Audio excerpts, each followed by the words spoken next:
मित्रांनो नमस्कार. मी बाबासाहेब तोंडे, सहाय्यक प्राध्यापक राज्यशास्त्र विभाग, रयत शिक्षण संस्थेचे राव बहादूर नारायणराव बोरावके महाविद्यालय श्रीरामपूर. मित्रांनो, एम ए राज्यशास्त्र भाग 1 सत्र पहिले यातील एक कंपल्सरी पेपर जो आहे की राजकीय विचारांची परंपरा यातील एक प्रकरण किंवा एक विचारवंत इथं आपण नव्याने शिकत आहोत. या अगोदरच्या लेक्चरमध्ये आपण प्लेटो या राजकीय विचारवंतांचे विचार आपण अभ्यासलेले आहेत.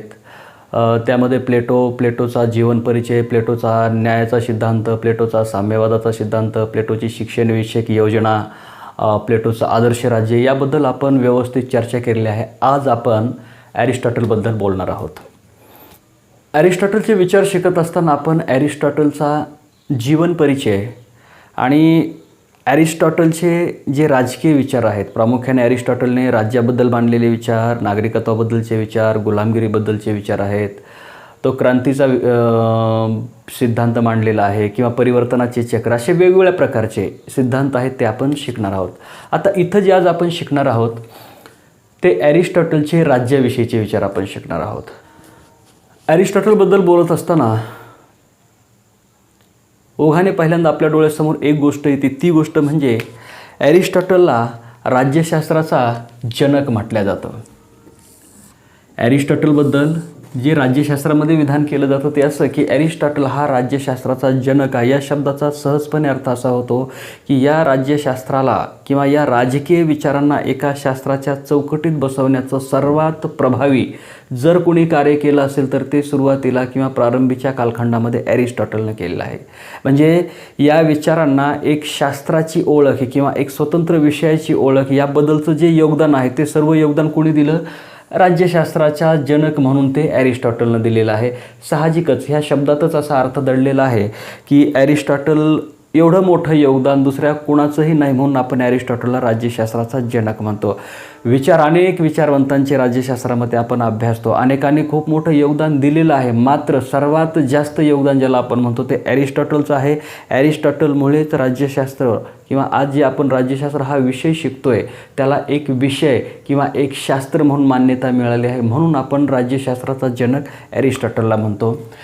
ॲरिस्टॉटलबद्दल दुसरी गोष्ट आपण त्याच्या वैयक्तिक जीवनाचं जेव्हा बोलतो तेव्हा असं म्हणतो की ॲरिस्टॉटलवर सर्वात जास्त जर प्रभाव कुणाचा असेल तर तो प्रभाव आहे प्लेटोचा. तो एवढा मोठा प्रभाव आहे की अनेक राजकीय विश्लेषक असं म्हणतात की जिथं प्लेटो थांबतो किंवा विसावतो तिथून पुढे ॲरिस्टॉटल सुरू होतो. प्लेटोच्या विचारांनी प्रभावित होऊन ॲरिस्टॉटलचं लेखन किंवा ॲरिस्टॉटलचे विचार घडले.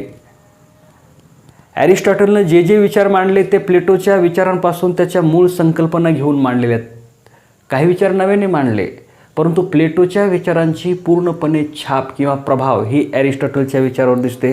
आता ॲरिस्टॉटलवर प्लेटोचा एवढा प्रभाव असण्याचं कारण असं आहे की ॲरिस्टॉटलने प्लेटोच्या सहवासात काही वर्षे काढलेली आहेत. प्लेटोने जी अकॅदमी स्थापन केली होती, ज्या अकॅदमीमध्ये आदर्श नागरिक बनवण्याचं शिक्षण दिलं जात होतं, ज्या अकॅदमीमध्ये आदर्श राज्यकर्ते निर्माण करण्याचे प्रयोग केले जात होते, त्या अकॅदमीमध्ये प्लेटोच्या त्या अकॅदमीमध्ये ॲरिस्टॉटल हा 20 वर्षे अध्ययन करत होता. 20 वर्ष हा खूप मोठा कालखंड होता. आणि त्या अकॅदमीचं एक वैशिष्ट्य होतं, प्लेटोनं स्थापन केलेल्या त्या अकॅडमीमध्ये स्वतः प्लेटो अध्यापनाचं कार्य करत होता. आणि प्लेटोच्या अध्यापनाचं कार्य असेल, प्लेटोचा सहवास असेल, ॲरिस्टॉटलने जवळून पाहिले प्लेटोचे विचार असतील, या सर्व गोष्टींचा परिणाम असा होतोय की प्लेटो ॲरिस्टॉटलवर इतरांच्या तुलनेमध्ये किंवा इतर घटकांच्या तुलनेमध्ये मोठा प्रभाव टाकून जातोय. तो त्याच्या जीवनातला तो एक मोठा प्रभाव टाकणारा तो कालखंड होता, हा 20 वर्षाचा कालखंड. ॲरिस्टॉटलबद्दल असं म्हणतो की ॲरिस्टॉटल हा श्रीमंत घराण्यातला एक तरुण होता.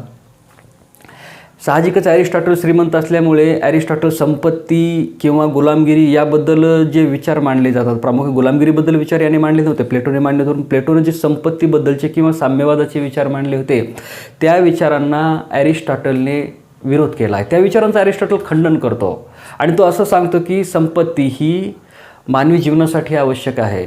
संपत्ती ही मानवी विकासासाठी आवश्यक आहे, ती कार्याची प्रेरणा आहे. म्हणजे असे वेगवेगळ्या गोष्टी सांगून ॲरिस्टॉटल त्या संपत्तीचं समर्थन करतो. त्याचबरोबर हा जो साम्यवाद, कुटुंबाचा साम्यवाद, अशा गोष्टीसुद्धा ॲरिस्टॉटल मान्य करत नाही. म्हणजे जरी ॲरिस्टॉटलवर प्लेटोचा मोठ्या प्रमाणामध्ये प्रभाव असला तरीसुद्धा ॲरिस्टॉटल प्लेटोला अंधपणे स्वीकारत नाही. ज्या गोष्टी अवास्तव आहेत, ज्या गोष्टी काल्पनिक आहेत, ज्या गोष्टी रंजक आहेत, अशा गोष्टींना नाकारण्याचं धाडसही ॲरिस्टॉटलमध्ये आहे.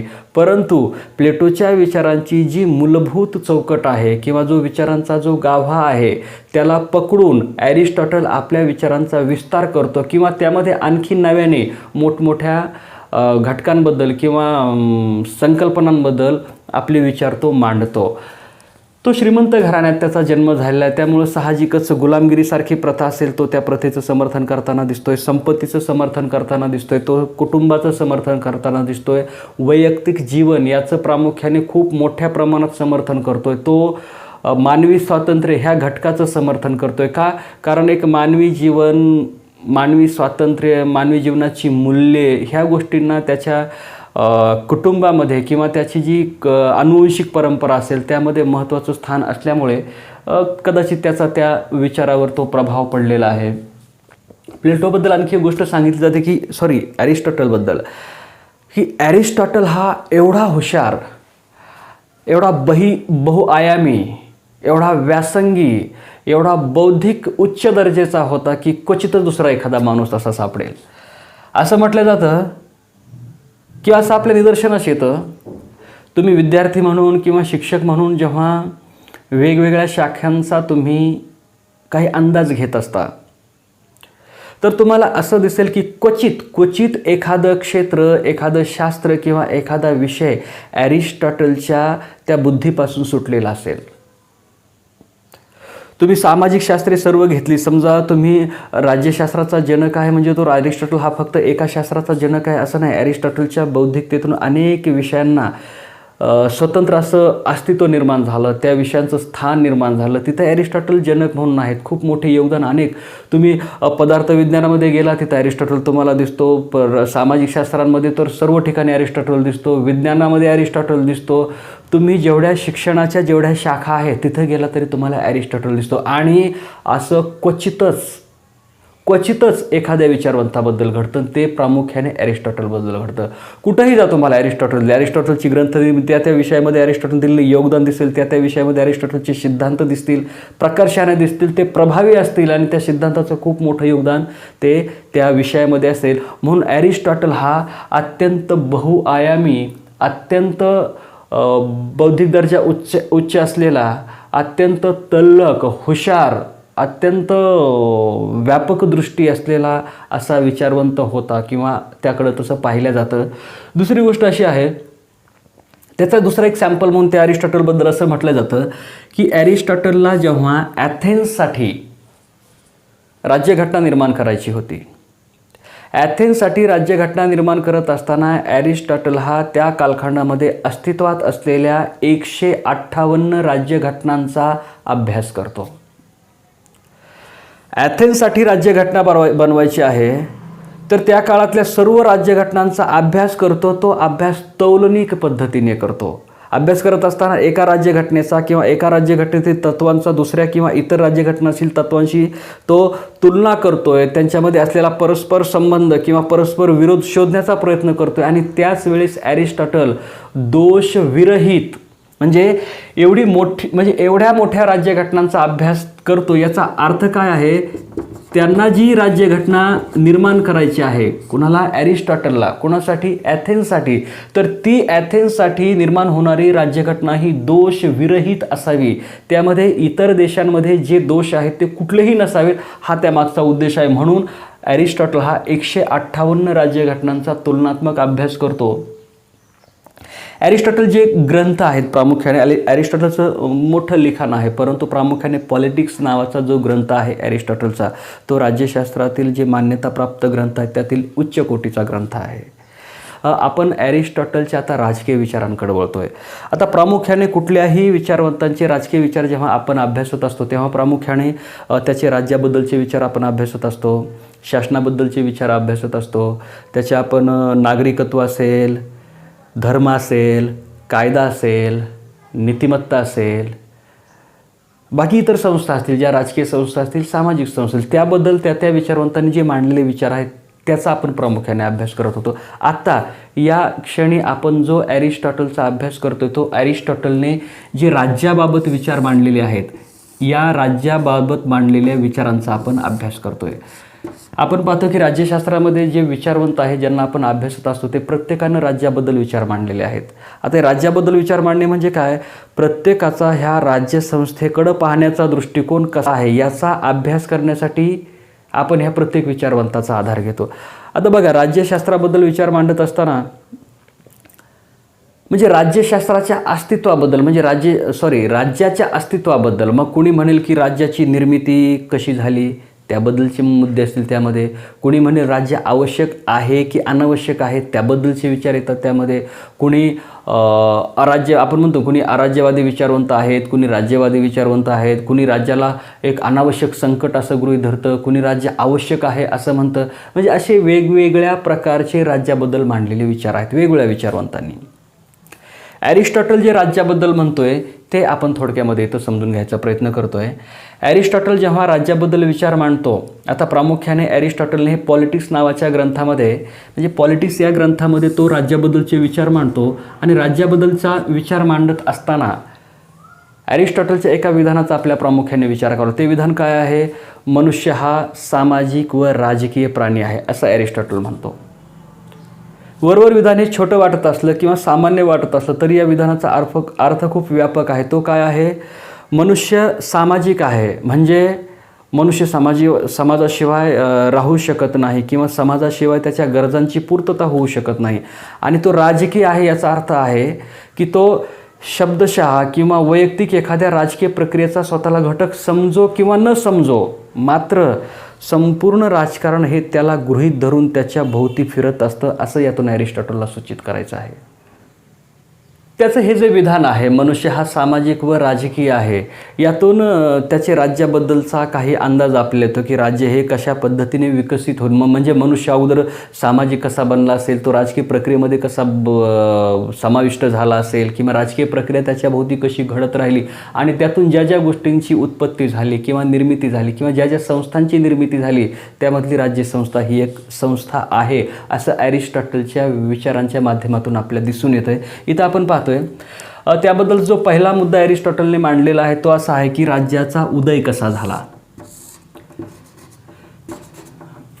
आपण यामध्ये पाहतो बघा, राज्यशास्त्रामध्ये राज्यसंस्थेचा उदय कसा झाला याबद्दल विचार मांडणारे अनेक विचारवंत आहेत, पण त्यामध्ये प्रामुख्याने बघा थॉमस हॉब्स आहे, जॉन लॉक आहे आणि जीन जॅक्स रूसो यांचा जो राज्याच्या उत्पत्तीचे जे सिद्धांत आहे, जसं की ते निसर्गावस्था, तो सामाजिक करार, राज्यसंस्थेची निर्मिती वगैरे, हे म्हणजे अनेक विचारवंतांनी याबद्दल वेगवेगळे विचार मांडलेत. आता इथे ॲरिस्टॉटल जे सांगतोय की राज्यसंस्थेचा उदय कसा झाला, तर याची तो प्रक्रिया सांगतोय.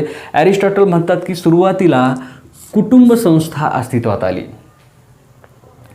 म्हणजे माणसाची जी प्रगती होते, माणूस हा त्याच्या प्रारंभिक अवस्थेमधून बाहेर पडतोय, त्याच्यामध्ये जे जे टप्पे आहेत त्या टप्प्यांमध्ये सुरुवातीला माणूस हा कुटुंब करून राहू लागला. कुटुंबाचा जसा जसा विस्तार झाला तसा तसा हा ग्राम किंवा गावांचा विस्तार झाला किंवा गावं वसली, गावं निर्माण झाली, ग्राम विकसित झाले, ग्राम ही संकल्पना वाढली.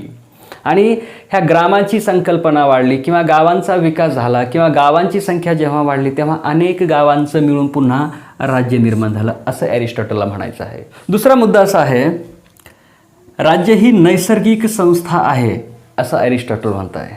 ती नैसर्गिक आहे. याला वेगळ्या भाषेमध्ये असं म्हणता येईल, ती कृत्रिम नाही आहे. म्हणजे राज्यसंस्था निर्माण करण्यासाठी काही माणसं किंवा एखादा समूह किंवा काही संस्था एकत्रित आल्या आणि त्यांनी असं ठरवलं की चला आता राज्याची निर्मिती करायची, यावर ॲरिस्टॉटलचा विश्वास नाही. संस्था कशी आहे? राज्यसंस्था ही नैसर्गिक आहे. म्हणजे काळाच्या ओघामध्ये माणसांच्या गरजांनुसार त्यामध्ये बदल होत होत शेवटी त्या संस्थेला राज्यसंस्थेचा आकार आला, असं यातून ॲरिस्टॉटलला सुचवायचं आहे. आणि हे कशामुळे होऊ शकतं? कारण ॲरिस्टॉटल जो म्हणतो की प्रत्येक व्यक्तींमध्ये सामाजिकता हा जो गुणधर्म आहे हा उपजत आहे. सामाजिकता गुणधर्म काय सांगतोय? सामाजिकता गुणधर्म हा प्रत्येक माणसाला समाजातल्या इतर माणसांशी जोडून ठेवण्याचं काम करतोय. प्रत्येक माणूस हा दुसऱ्या माणसाशी कुठल्या तरी सामाजिक नियमांनी बांधल्या जातोय आणि त्याचा परिणाम काय होतोय? एक माणूस दुसऱ्याशी जोडला जातोय, दुसरा तिसऱ्याशी जोडला जातोय. यातून एक सामूहिक भावना निर्माण होते. सामूहिक भावना निर्माण होण्याचा परिणाम असा जातो की माणसं माणसांशी जोडली जात आहेत, कुटुंबाशी जोडली जातात किंवा गावागावांशी जोडली जात आहेत आणि त्यातून साहजिकच नैसर्गिकरित्या किंवा आपोआप काहीही प्रयत्न न करता किंवा विशेष प्रयत्न न करता राज्यसंस्था निर्माण होते. म्हणून तो काय म्हणतोय की राज्य ही नैसर्गिक संस्था आहे आणि ही नैसर्गिक संस्था निर्माण होण्याच्या मागं मनुष्यामध्ये असलेली जी सामाजिकतेची भावना आहे किंवा सामाजिकता हे जे तत्व आहे त्या तत्वाचा तो परिणाम आहे असं त्यांना म्हणायचं आहे. दुसरी गोष्ट, पुढचा मुद्दा की राज्यसंस्थेबद्दल ॲरिस्टॉटल असं म्हणतात की राज्यसंस्था ही सेंद्रिय संस्था आहे. राज्यसंस्था ही सेंद्रिय संस्था आहे. या मुद्द्याचा किंवा हे सेंद्रिय सिद्धांताचा अर्थ असा होतो की हा सिद्धांत एखाद्या घटकाला असा मानवी शरीराप्रमाणे गृहीत धरतो. म्हणजे राज्यसंस्था ही मानवी शरीराप्रमाणे आहे. म्हणजे मानवी शरीराचे जसे वेगवेगळे अवयव हे घटक असतात आणि ते अवयव जोपर्यंत ह्या शरीराशी जोडलेले आहेत तोपर्यंतच त्यांचं काहीतरी मूल्य आहे, तोपर्यंत त्यांचं काहीतरी अस्तित्व आहे किंवा ओळख आहे असं ॲरिस्टॉटल म्हणतात. आणि जेव्हा एखादा हात आहे, समजा हे बोट आहे, हे बोट या शरीरापासून जेव्हा बाजूला जातं तेव्हा त्या बोटाची स्वतंत्र ओळख नसते असं ह्या सिद्धांताच्या माध्यमातून ॲरिस्टॉटल यांना सांगायचं आहे. म्हणजे एखादा अवयव जेव्हा शरीरापासून विभक्त होतो तेव्हा त्या अवयवाचं अस्तित्व नष्ट होतं. त्याचप्रमाणे ही जी राज्यसंस्था आहे या राज्यसंस्थेमध्ये समजा ही न्यायव्यवस्था आहे, ही शासन संस्था आहे, हे इतर सामाजिक संस्था आहेत. ह्या सर्व संस्थांचं अस्तित्व म्हणजे न्याय आहे, पोलीस आहे, शासन आहे, तुरुंग आहे, काही सामाजिक संस्था आहे, आणखी कुठल्या ज्या त्या कालखंडामध्ये असणाऱ्या ज्या संस्था आहेत ह्या सर्व संस्थांना राज्यसंस्थेमुळे अस्तित्व आहे किंवा अर्थ आहे असं म्हणायचं आहे. यानंतरचा पुढचा जो घटक आहे तो म्हणजे काय? राज्य हे मनुष्यापेक्षा श्रेष्ठ आहे. म्हणजे अनेक विचारवंतांचे याबद्दल मतभेद आहेत की काही विचारवंत असे म्हणतील की राज्य हे मनुष्यापेक्षा श्रेष्ठ आहे, काही म्हणतील की मनुष्य हा राज्यापेक्षा श्रेष्ठ आहे. म्हणजे व्यक्तिवादी आणि राज्यवादी ह्या विचारवंतांच्या विचारांमधला हा फरक आहे. इथे ॲरिस्टॉटल काय म्हणतात? ॲरिस्टॉटल म्हणतात की राज्य मनुष्यापेक्षा श्रेष्ठ आहे. का? कारण मनुष्याचा जो सर्व प्रकारचा विकास आहे हा विकास राज्यसंस्थेच्या अंतर्गत होत असतो. आता राज्यसंस्था ही व्यक्तीपेक्षा श्रेष्ठ आहे. यातून ॲरिस्टॉटल यांना असं सांगायचं आहे की समजा कधी असं झालं की राज्याच्या संरक्षणासाठी किंवा राज्याचं अस्तित्व टिकून राहण्यासाठी काही प्रसंगी व्यक्तींचे अधिकारांचं हनन झालं किंवा व्यक्तींच्या स्वातंत्र्यावर नियंत्रणे आली तरीसुद्धा ती गोष्ट ही राज्याच्या हिताचीच आहे, तीच व्यक्तीच्या सुद्धा हिताची आहे. म्हणजे व्यक्तींच्या एखाद्या गोष्टीवर बंधने येणे आणि त्यातून राज्यसंस्थेचा विकास होणे हे ॲरिस्टॉटलला मान्य आहे. म्हणून राज्याच्या किंवा राज्यसंस्थेच्या रक्षणासाठी काही माणसं खर्ची झाले किंवा काही माणसांना आपले स्वातंत्र्य किंवा अधिकार यांचं हनन झालं किंवा ते गमवावे लागले तरीसुद्धा ते ॲरिस्टॉटल मान्य करतो. म्हणजेच मनुष्य हा राज्यसंस्थेच्या तुलनेमध्ये दुय्यम आहे किंवा राज्यसंस्था ही मनुष्यापेक्षा श्रेष्ठ आहे. का? कारण मनुष्याच्या विकासासाठी राज्यसंस्था आवश्यक आहे. पुढचा जो मुद्दा आहे तो ॲरिस्टॉटलने आत्तापर्यंत म्हणजे राज्य कसं निर्माण झालं, राज्य हे नैसर्गिक आहे, ते सेंद्रिय स्वरूपाचं आहे किंवा ते मनुष्यापेक्षा श्रेष्ठ आहे असं सांगितलं. पण याचबरोबर ॲरिस्टॉटल असं सांगितलं ह्या राज्यसंस्थेच्या कार्यावर किंवा राज्यसंस्थेचे जी कर्तव्य आहेत त्यावर सुद्धा खूप चांगलं लक्ष दिलेलं आहे आणि तीसुद्धा खूप व्यापक स्वरूपाची कामं राज्यसंस्थेने करायची आहेत किंवा करायची असतात असं ॲरिस्टॉटल सुचवतात. तर ही कामं कुठली आहेत? ॲरिस्टॉटल असं म्हणतात की राज्यसंस्थेने राज्याअंतर्गत असणाऱ्या सर्व नागरिकांना आदर्श जीवनाची हमी उपलब्ध करून दिली पाहिजे. प्रत्येकाला आदर्श जीवन उपलब्ध करून देणे किंवा त्याची हमी देणे हे तसं खूप व्यापक काम आहे, खूप मोठं काम आहे. म्हणजे प्रत्येक माणसाला आदर्श जीवन जगता येण्यासाठी त्या राज्याच्या सर्वच क्षेत्रांमध्ये आमूलाग्र विकास झाला पाहिजे, तो सकारात्मक विकास झालेला असावा लागतो. मानवी जगण्याची जे वेगवेगळी क्षेत्र आहेत, जे वेगवेगळे संदर्भ आहेत त्याच्या जगण्याचे, त्या सर्व क्षेत्रांमध्ये त्याला आवश्यक असलेल्या गोष्टी, त्याच्या गरजा ह्या पूर्ण व्हाव्यात या पद्धतीने सर्व क्षेत्रांचा विकास करायचा आहे. तर असं झालं तर काय होईल, त्याला आदर्श जीवन मिळेल. आदर्श जीवनामध्ये प्रत्येक व्यक्तीच्या व्यक्तित्वाचा विकास ठरवलेला आहे किंवा व्यक्तित्वाचा विकास त्यामध्ये अंतर्भूत आहे. आणि व्यक्तींच्या विकास किंवा व्यक्तिमत्वाचा विकास ह्याची व्याप्ती खूप मोठी आहे. तर अशा सर्व क्षेत्रांमध्ये जर चांगला बदल झाला, सर्व क्षेत्रांमध्ये जर व्यक्तीच्या जीवनासाठी पोषक असलेल्या गोष्टी उपलब्ध झाल्या, तरच काय होणार आहे, आदर्श जीवनाची हमी प्रत्येकाला मिळणार आहे. तर ॲरिस्टॉटल म्हणतात की राज्यसंस्थेचे ते आद्य कर्तव्य आहे की प्रत्येकाला आदर्श जीवनाची हमी राज्यसंस्थेने द्यायची आहे. त्यानंतर त्या राज्यसंस्थेनं शांतता आणि सुव्यवस्था निर्माण करायची आहे. ही शांतता म्हणजे काय, ही राज्याअंतर्गतची शांतता असेल किंवा राज्याचा इतर राज्यांशी असलेला संपर्क, त्यातून होणारी अस्थिरता म्हणा, तशी अस्थिरता होऊ द्यायची नाही, तर ती शांतता प्रस्थापित करायची आहे. राज्यसंस्थेने शांतता आणि सुव्यवस्था जर प्रस्थापित केली तरच त्या राज्यसंस्थेचाही विकास होणार आहे आणि त्या अंतर्गत असलेल्या नागरिकांचा विकास होणार आहे. म्हणजे ज्याप्रमाणे आदर्श जीवन किंवा आदर्श जीवनाची हमी याची एक पुरवठ ही सुद्धा आहे. जर शांतता आणि सुव्यवस्था असेल तर आदर्श जीवन हे प्रत्येक व्यक्तीला प्राप्त होऊ शकतं, असं ॲरिस्टॉटलला म्हणायचं आहे. भौतिक व नैतिक विकास आहे, खूप मोठी संकल्पना आहे. प्रत्येक व्यक्तीचा नैतिक विकास किंवा प्रत्येक व्यक्तीचा भौतिक विकास, त्याच्या भौतिक गरजांची परिपूर्तता करण्यासाठी ज्या ज्या गोष्टींची आवश्यकता आहे त्या सर्व गोष्टी यामध्ये आल्या. त्याची व्यवस्था कोणी करायची आहे, त्याची व्यवस्था राज्यानं करायची. नैतिक विकास, आता नैतिक विकास ही दृश्य संकल्पना नाही, ती अदृश्य संकल्पना आहे. प्रत्येक व्यक्तीची नैतिकता ही तुमच्या जीवनाचं मूल्य आहे. जीवनाचं मूल्य हे उच्च असावं किंवा ते नैतिकतेच्या माध्यमातून वैयक्तिक आणि सामूहिक विकास, प्रसंगी राष्ट्रीय विकास किंवा राष्ट्रीय कल्याण ह्या भावना यामध्ये अंतर्भूत आहेत. आणि त्यासाठी जे जे पोषक आहे ते सर्व राज्यानं करायचं आहे. गरजांची पूर्तता तो राज्याच्या कर्तव्याचाच भाग आहे. म्हणजे ॲरिस्टॉटलनं राज्याबद्दल विचार मांडत असताना ॲरिस्टॉटल हा राज्यावर खूप मोठ्या कार्याची जबाबदारी टाकतो.